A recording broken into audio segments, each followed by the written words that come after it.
is because we're trying to get toxins out of the body. How do you get toxins out of the body? The liver converts cholesterol into bile acids. Toxins get bound to the bile acids, get stored in the gallbladder, then get dumped and released through the intestines. So the way you detoxify is by releasing bile. Castor oil is a thick fat that the human body cannot break down, but it does everything possible to break it down. How does the body break down fat when it goes through the diet, through the intestinal tract? Bile. Bile is highly alkaline, and so that breaks down and emulsifies fat.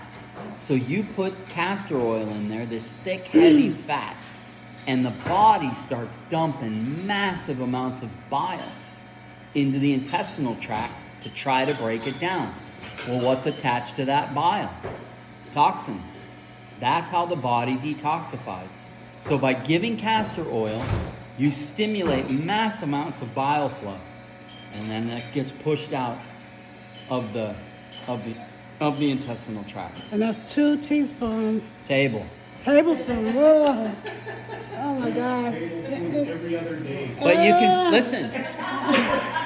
That's only every other day, only for 6 to 8 weeks. Only for 6 to 8 weeks. And then it's twice a week for another 6 to 8 weeks. Then once a week, read your schedule. Okay. In your book is a graphed schedule, and you can follow it month by month how much you're doing of everything. Okay. Okay? The longer you go, the more it drops off. Right? Yes. Yeah. Eventually, you're doing it once a month or once every 3 months. Okay. But Okay, go ahead. It's for the first few months that it's intensive. Okay? I calculated, Tiffany, that you're going to drink 2 quarts of castor oil by the time you're done. Oh, thank you very much. Thank you very much. Okay, wait. Cause I'm gonna tell you, cause the other day about 5 a.m. this nurse comes in there. She said, "You ready for your castor oil?" I said, "They ain't talking about no castor oil." No, so I refused it. I'm sorry, cause I didn't know. But anyway, okay, but then Okay, and you should drink it with 4 ounces of coffee. Okay, that's all. I can ask you that. Okay. Just regular breakfast. Regular coffee. So if you like coffee, that's your chance to drink coffee. And then I'm gonna put it. Why do you give coffee? Why? No? Huh? Because coffee stimulates peristalsis of the intestinal tract, so to push out the coffee. So what organs all support, like, produce bile? What organs? Just the liver. Yeah.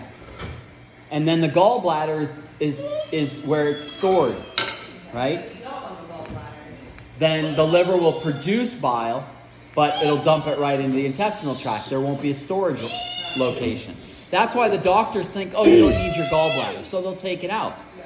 But I'm sure it served other purpose.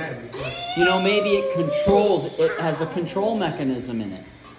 And all of a sudden the liver's like, I'm just going to dump it all into, you know? Yeah, because think about it.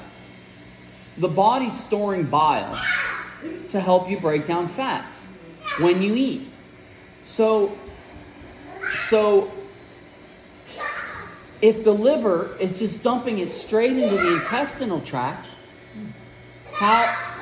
when you eat, it's not going to be there necessarily ready to break down fats because the liver's already dumping it into the intestinal tract. If the gallbladder was there storing it, as fat's coming through the gallbladder area, it'll open up and dump some bile. Whereas if the liver's just constantly dumping it into the intestinal tract and there's no storage, there's no control mechanism. So you have to wonder, how's that going to affect the digestion going forward? Yeah, it's crazy. The medical doctors are nuts. I got my gallbladder taken out in my sophomore year of high school. What? They're freaking It was nuts. giving you great pain? Was it giving you great pain? I have so like when they did a